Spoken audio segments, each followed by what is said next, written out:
నీ ఫ్యూచర్ సిటీకి పైసలుంటాయి, అందాల పోటీలకు పైసలుంటాయి, క్యాంప్ ఆఫీస్ కట్టుకోవడానికి పైసలుంటాయి, ఫుట్బాల్ షోకుల కోసం పైసలుంటాయి. మా ఎస్టీ బిడ్డలకి ఇవ్వడానికి ₹1 ఇయ్యవా? మా ఎస్టీ బిడ్డల మీద ప్రేమ లేదా? మా లంబాడీలను మా గిరిజనులను మోసం చేస్తావా? నీ మనమడు నువ్వు ఫుట్బాల్ ఆడడానికి 100 కోట్లు పెడతావు, సంత్ సేవాలాల్ కార్పొరేషన్ కు 100 కోట్లు పెట్టి ₹1 ఇయ్యవు.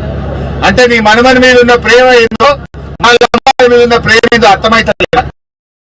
100 కోట్లు పెట్టి ఫుట్బాల్ ఆడతావు, మొత్తం లంబాడీలకు 100 కోట్లు పెట్టి ₹1 ఇయ్యవంటే రాష్ట్ర ప్రజలు ఏమనుకోవాలి నిన్ను?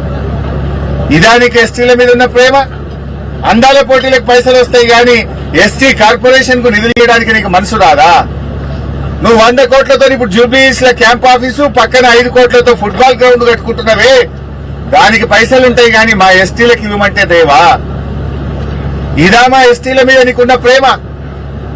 ఇలా అన్ని గమనిస్తున్నారు. మా ఉల్టా ఇదే కొడంగల్లో లగచెర్లలో మా ఎస్టీల భూములు గుంజుకుంటావు.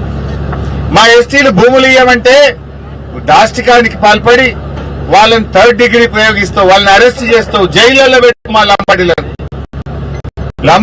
ఓట్లు కావాలంటే మా గిరిజనుల అభివృద్ధికి పట్టదా? ఇప్పుడు అన్యాయంగా దండాలు పెట్టావు, ఎస్టీ డిక్లరేషన్ అన్నావు, గద్దె మీద కూర్చోగానే ఎస్టీలను గుండెల మీద దండినవు. మా గిరిజనులను జైళ్లలో పెట్టినావు, లంబాడీలను తీవ్రమైనటువంటి దుర్మార్గానికి పాల్పడ్డావు. ఎస్సీ ఎస్టీలకు నువ్వు ఏం చెప్పినావు? పట్టాలిస్తా అన్నావు, పట్టాలిస్తలేవు కానీ భూములు గుంజుకుంటున్నావు. లగచర్లలో భూములు లాక్కొని ఎస్టీల ఆత్మగౌరవాన్ని దెబ్బతీసినావు. ఆడబిడ్డల మీద అర్ధరాత్రి హింసించి ఆడబిడ్డల మీద పోలీసుల చేత దాడి చేయించినటువంటి ప్రభుత్వం రేవంత్ రెడ్డి ప్రభుత్వం. ఇంకా ఏందో పెద్దగా మాట్లాడుతూ ఉన్నాడు. ఈ చేసిన ఉద్దారకం జరుగుతుంటే కేరళకు పోయి నిన్న కేరళలో పోయి ఏమంటుండు? మేము మొత్తం 6 గ్యారెంటీలు అమలు చేసినాం తెలంగాణలో, ఇక కేరళలో కూడా అమలు చేస్తామంటాం. ఏం చేసినావు నాయన? ఎస్సీ ఎస్టీలకు పట్టాలు ఇచ్చినావు, ఎస్సీ ఎస్టీ డిక్లరేషన్ అమలు చేసినావు, రైతు డిక్లరేషన్ అమలు చేసినావా? మహిళలకు మహాలక్ష్మి 2500 ఇచ్చినావా? అవ్వా తాతలకు 4000 పెన్షన్ ఇచ్చినవా? రుణమాఫీ పూర్తి చేసినవా? 15,000 రైతు బంధు ఇచ్చినవా? తులం బంగారం ఇచ్చినవా? ఆడపిల్లలకు స్కూటీలు ఇచ్చినవా? జర్నలిస్టులకు అక్రిడేషన్ కార్డు ఇచ్చే తెలివి కూడా అయిపోయాయి నీకు. ఇంకా పోయి కేరళలో పోయి ఎందో మాట్లాడుతుండు. ఇక కూట్ల రాయి తీయనుండట, ఏట్ల రాయి తీయడానికి పోయిందట. తెలంగాణలో ఇచ్చిన హామీలు అమలు చేయలే గాని ఇక ముఖానికి ఇంకేందో పోయి కేరళలో పోయి వచ్చిదాని ఇంగ్లీష్ లో పెద్ద పెద్ద డైలాగులు కొడుతున్నాడు.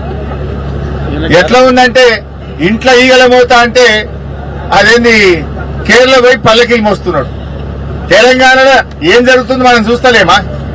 తెలంగాణలో నిన్న అదేంది గ్రామ సభలైనవి, గ్రామ సభలల్లో అక్కజేలలు తిరగబడ్డారు నీ అధికారుల మీద, నీ ఎమ్మెల్యేల మీద, నీ మంత్రుల మీద.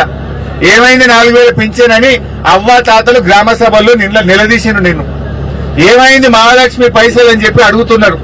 ఫీజు రియంబర్స్మెంట్ పైసలు ఎప్పుడిస్తామని నిలదీస్తున్నారు. 2 లక్షల ఉద్యోగాలు ఏమని అని గల్లా పట్టుకుని నిరుద్యోగ యువత ఇవాళ నిలదీస్తా ఉన్నది. మొన్న అసెంబ్లీలో వెళ్ళిపోయింది. ఇచ్చింది 16,000 ఉద్యోగాలు రేవంత్ రెడ్డి, చెప్పింది 2 లక్షలు కానీ ఇచ్చింది 16,000 అని మొన్న అసెంబ్లీలో మేము గట్టిగా నిలదీసి బయటకు తీసినాం. లెక్క 16,000 ఇచ్చిండు, మోసం చేసిండు రేవంత్ రెడ్డి అనే ముచ్చట ఇవాళ నిరుద్యోగ యువతకు అర్థమైపోయింది. ఇప్పుడు ఇంట్లో ఈగల మోతుంటే కేరళ పోయిన పల్లకీలు మోస్తాం. నీ ఇల్లే చక్కగా లేదు, ఇక్కడ ఇచ్చిన 6 గ్యారెంటీలు అమలే చేయలేదు. ఈయన పోయి కేరళలో ఏమో చేసినామంటుండు. పోదా కొడంగల్కి వస్తావరా? కొడంగల్ ఏ ఊరు కోదామా చెప్పు? 100% రుణమాఫీ అయిన ఊరు ఉందా కొడంగల్లో? ఏ ఊరు రేవంత్ రెడ్డి? నీ కొడంగల్ మాట్లాడుతున్నా, నీ కొడంగల్కేలే మాట్లాడుతున్నా, ఎక్కడ మాట్లాడలేను. ఏ ఊర్లో పోయినా ఏ తండాలో పోయినా రుణమాఫీ కాని రైతులు బాధపడతా ఉన్నారు. నీ మాట నమ్మి 2 లక్షల మీద ఉన్న రైతులు కొత్త అప్పులైనవి తప్ప ఉన్న అప్పు తీరలేదు. రైతు ఆగమైపోయింది. రైతు బంద్ చేసే ముఖం లేదు. కరోనా వచ్చినా కేసీఆర్ బరాబర్ రైతు బంద్ చేసిండు. నువ్వు 3 సార్లు రైతు బంద్ ఎగ్గొట్టినావు. ఇప్పటికీ ఓసారి 3 ఎకరాలకు ఇచ్చినావు, ఓసారి మొత్తానికే ఎగ్గొట్టినావు, ఒకసారి 1 ఎకరానికి ఇచ్చినావు. రైతు బంద్ ఎగ్గొట్టినావు.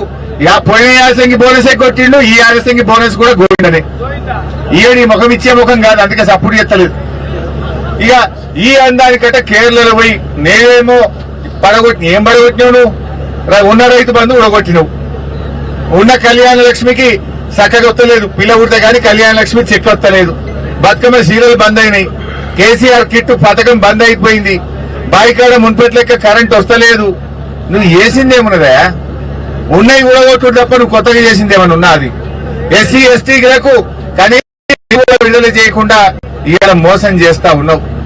ఇవాళ కేరళ వాళ్ళు నీకంటే తెలివైన వాళ్ళు, రేవంత్ రెడ్డి బాగా చదువుకున్న వాళ్ళు, నువ్వే చెప్తే నమ్మేవాళ్ళు కేరళ ప్రజలు. అన్ని విషయాలు ఎందుకు గూగుల్ కొట్టరా బయటకు? మహాలక్ష్మి ఎగగొట్టిండు, ఈయన 4,000 పింఛన్ ఎగ్గొట్టిండు, రైతు బంధు 3 పంటలకు ఎగ్గొట్టిండు, రుణమాఫీ పావులు చేసి భార్య ఎగ్గొట్టిండు అని గూగుల్ చూపియదా రేవంత్ రెడ్డి? నువ్వు పోయి కేరళలో చెప్తే నేను నమ్ముతారనుకున్నావు. నువ్వు మహారాష్ట్ర పోయినా వాడు కాంగ్రెస్ ఓడిపోయింది, నువ్వు కేరళ పోయినా వాడు కూడా విక్తుంది. నీది ఐరన్ లెగ్గు. నువ్వు చేసిందేమున్నది? నిజంగా 6 గ్యారెంటీలు చేస్తే చెప్పు, ఏడ మాట్లాడడం. నేను కొడంగల్లే అడుగుతున్నా, ఏ తండాకు పోదాం, కొడంగల్ ఏ ఊరికి పోదాం చెప్పు, రుణమాఫీ అయిందేమో అడుగుదాంపా. ఏ ఊరికి పోయావు? ఈ కొడంగల్లా ఈ తండాలకు ఈ ఊర్లకు ఇంటింటికి మంచినీళ్ళు ఇచ్చింది బీఆర్ఎస్ ప్రభుత్వం కాదా? దవాఖానా కట్టింది మేం కాదా? ఫైర్ ఇంజన్ తెచ్చింది మేం కాదా? కొడంగల్ కోస్గికి ఎన్ని నిధులు తెచ్చిండు మా నరేందర్ రెడ్డి అప్పుడు? ఎన్నో చెక్ డ్యాములు కూడా కట్టినాం. ఇట్లా అనేక విషయాలు మేము చేస్తా వస్తున్నాం.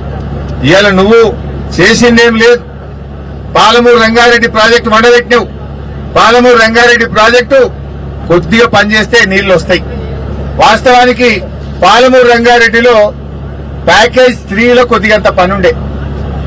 యాక్చువల్ గా చెప్పాలంటే బీఆర్ఎస్ ప్రభుత్వం 2 టీఎంసీలకు టనల్ తవ్వింది, 2 టీఎంసీలకు మోటార్లు పెట్టింది.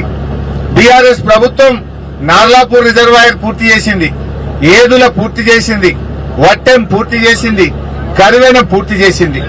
కరువెన దాకా 2 టీఎంసీల టనలు, పంప్ హౌజులు, సబ్ స్టేషన్లు కూడా బీఆర్ఎస్ ప్రభుత్వమే పూర్తి చేసింది. మధ్యలో ఒక దగ్గర బండ్ వచ్చింది, ప్యాకేజ్ 3లో బండ్ వచ్చింది. ఆ ప్యాకేజ్ 3లో 1,83,000 క్యూసెక్కుల మట్టి తీసేది ఉంటే 1,50,000 తీసినాం మేమే. ఇక 30 లక్షల క్యూబిక్ మీటర్ల బండ తీయాలి గంతే. అలా ఉన్నది ఆ థర్డ్ ప్యాకేజీలో 1,83,00,000, ఇందాక రాంగ్ చెప్పినట్టున్నా, ప్యాకేజ్ 3లో 1,83,00,000 క్యూబిక్ మీటర్ల బండ తీయాలి. 1,50,00,000 బీఆర్ఎస్ఏ తీసింది. ఇక 30 లక్షలే మిగిలింది. ఇక 30 లక్షలు తీయడానికి 3 ఏళ్లు పట్టింది రేవంత్ రెడ్డికి. 3 ఏళ్ల పైన నార్లాపూర్ పూర్తయింది, కింద నార్లాపూర్ పూర్తయింది, మధ్యలో గీది ఒక 30 లక్షల క్యూబిక్ మీటర్ల మట్టి తీస్తే